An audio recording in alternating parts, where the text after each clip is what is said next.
When only two men are left standing in the octagon, for a split second, two realities exist in a superposition. In that barely perceptible state of space, both universes exist at once. Each fighter is both the winner and the loser. And only in that exact moment when one drops to his knees and the other raises his hands to the heavens does the function collapse, creating a third entirely new reality. Islam Makhachev and Ilia Topuria, these are the two biggest storylines in modern MMA. Well, after Khamzat Chimaev, obviously.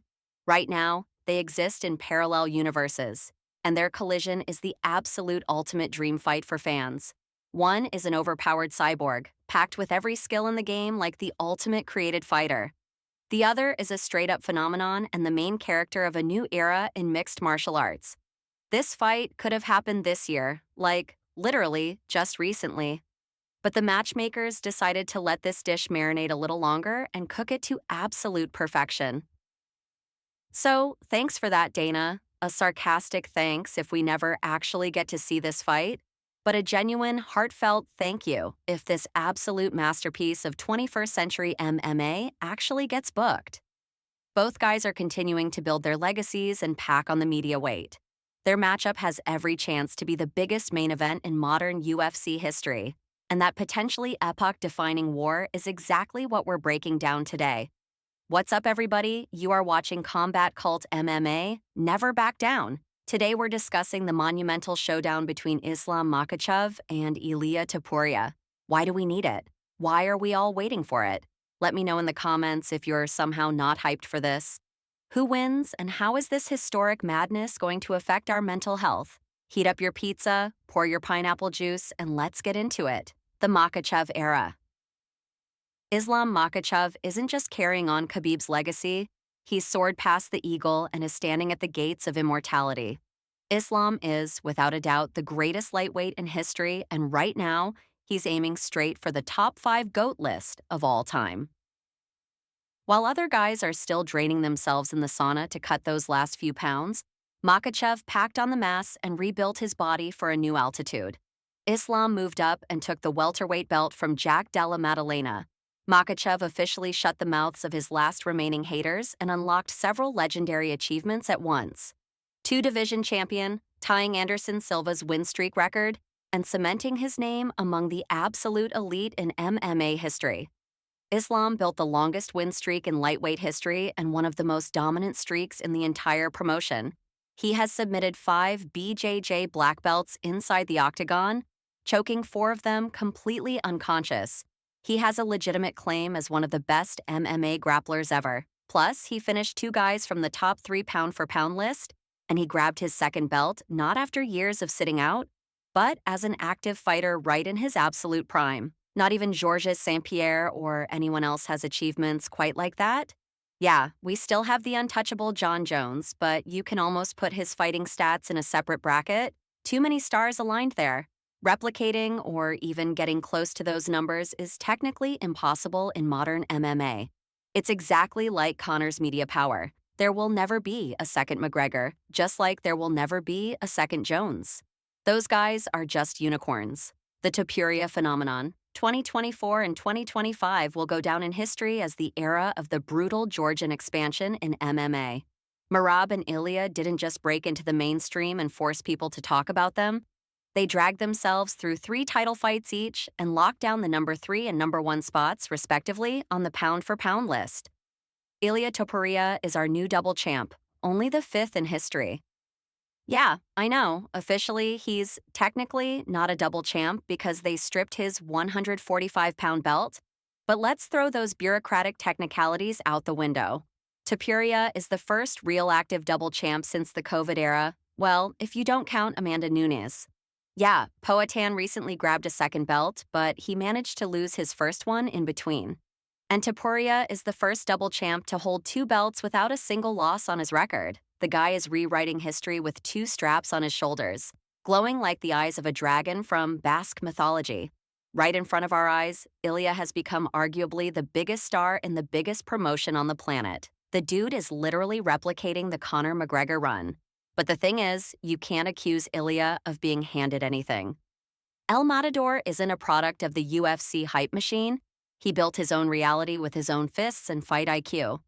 They didn't feed him easy matchups, and they didn't sacrifice washed-up legends to build his name. They didn't give the Spanish Georgian the easiest champion either. Topuria straight-up flatlined the third greatest lightweight in history, and he did it by first going to the ground with Charles Oliveira, showing zero fear, passing his guard, and even catching him in a crucifix. Then, he defended against the best BJJ practitioner in the UFC and brutally one-punch KO'd him on the feet. When Topuria's right hand connected with Oliveira's jaw, you could literally see the Brazilian's soul leave his body. The video of that knockout hit 10 million views on YouTube in 24 hours, which, by the way, is even more than Max Holloway's legendary BMF moment at UFC 300. Topuria has now put out 3 living legends and fan favorites back to back to back. He has this aura and charisma of a final boss, and it's not because of trash talk or crossing the line. Fact is, Topuria has always kept it respectful. Compared to guys like Conor, Colby Covington, or even the bad guy Chael Sonnen, Ilia is as classy as it gets.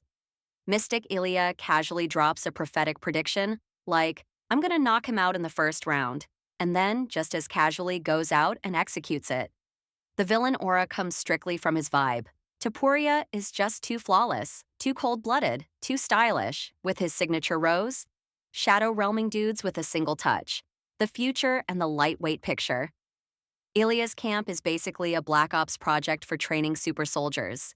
Even Captain America would be jealous of El Matador's prep. Topuria is only 28 years old. He's already moved up to his natural weight class, which means he's no longer destroying his body with insane weight cuts and dehydration.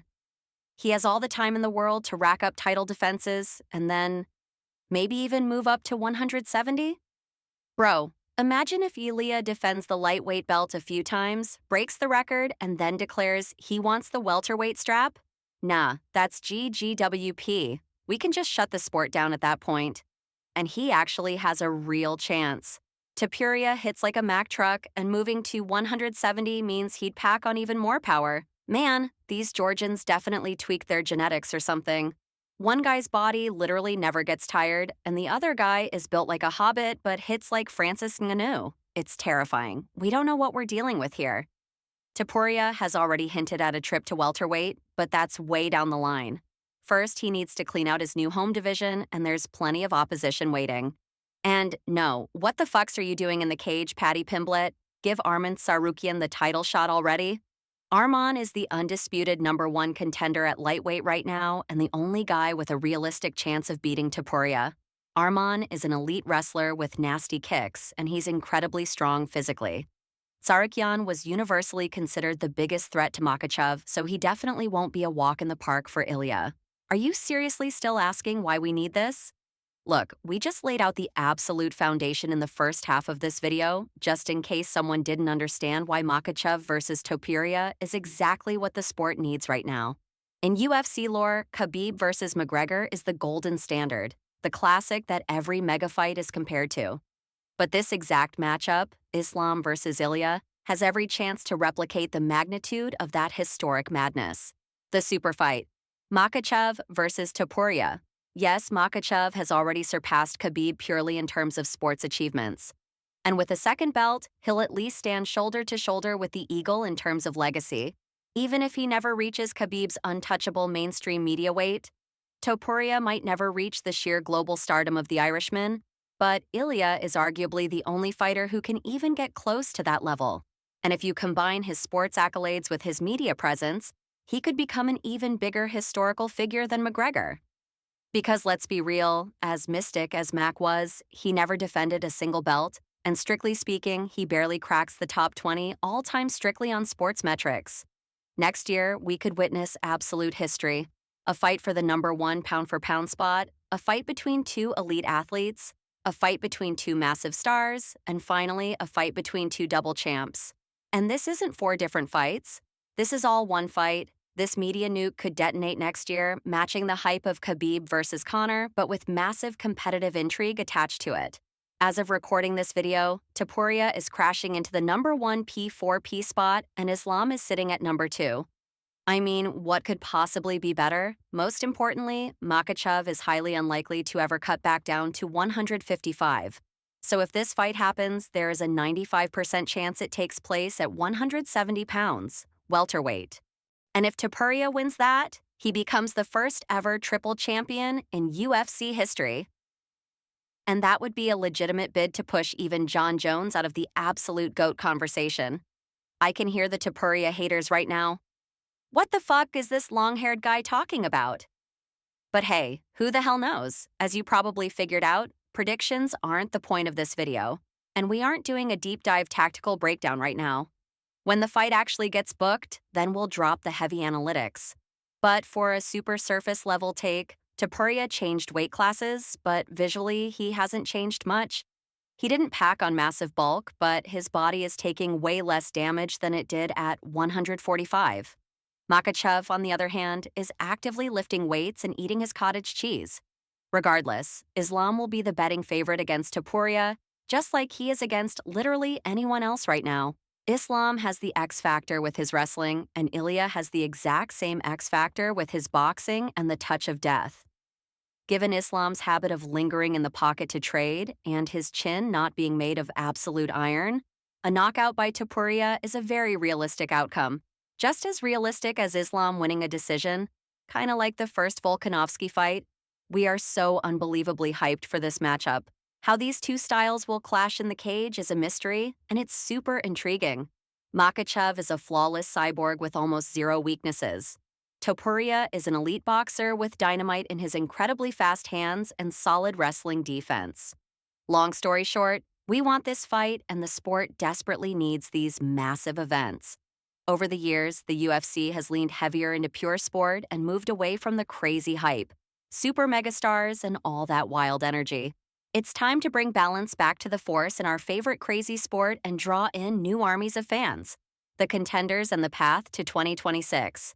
It's time for fresh blood. Ilia Topuria became the lightweight champ and, surprisingly, didn't announce a 2-year hiatus. Instead, he said he wants to fight one more time before the end of the year. The main contenders, Tsarukyan, Gaethje, and Petr. Seriously, why the hell did you step in the cage, Pimblet? Knowing Dana, the blonde bad boy will probably get the next title shot, while Arman will be sent to repent for his sins by handing old man Gaethje a VIP pass to the veterans' retirement home. Although there's a rumor floating around that Gaethje is fighting Pimblet in August, and ultimately Pimblet got punished by old man Gaethje and sent straight to the loser's corner. Islam's risks of losing his new belt are definitely higher than Ilia's, considering he has contenders breathing down his neck like Shavkat Rakhmonov, Sean Brady, and Ian Machado Gary. But Islam should steamroll those guys, which means next year we could absolutely see Topuria versus Makhachev, both holding belts, both with 1 or maybe even 2 title defenses under their belts. We're looking at the biggest numbered PPV of 2026, maybe at Madison Square Garden, with the marquee reading Makhachev versus Topuria. The battle for a third belt, a war between 2 double champs. If Islam gets a couple of defenses and beats Topuria, he has officially completed the video game called the UFC. That would be an insane fight for a card at the White House, but unfortunately, either the money wasn't right, just like with Jon Jones, or Makhachev caught an injury. It is what it is. His only options would be to go after Khamzat Chimaev for a third belt, or ride off into the sunset and enjoy retirement, watching the sun rise over a grateful universe. But if Topuria wins, oh man, that is a planetary-level event. Especially if Ilia flatlines Makhachev. At that point, you'd have to put Topuria at number 2 on the all-time GOAT list, or maybe even number 1.5. With 3 belts and a headshot KO over one of the greatest ever, the Spanish-Georgian would, without a doubt, leapfrog GSP, Silva, Khabib, maybe even Jones. Hell, maybe even Artem Lobov. Topuria would personally rewrite the rules of the game and kick off a brand new era in MMA. Let me know in the comments, do you want to see this fight? Are there actually people out there who still think this fight doesn't need to happen? Who are you rooting for? Can Islam Makhachev survive the right hook from Topuria without getting put to sleep? Can Topuria defend against the grappling and wrestling of Makhachev? Or does he get subbed? And overall, do you actually believe this fight is going to happen? Also, what super fights were you dying to see that never ended up happening? Drop it in the comments. By the way, my scriptwriter really wants to cook up a video about the biggest super fights that never happened. So smash that like button to support the boy if you want to see that video. Drop a like, leave a comment. You've been watching Combat Cult MMA. See you next time.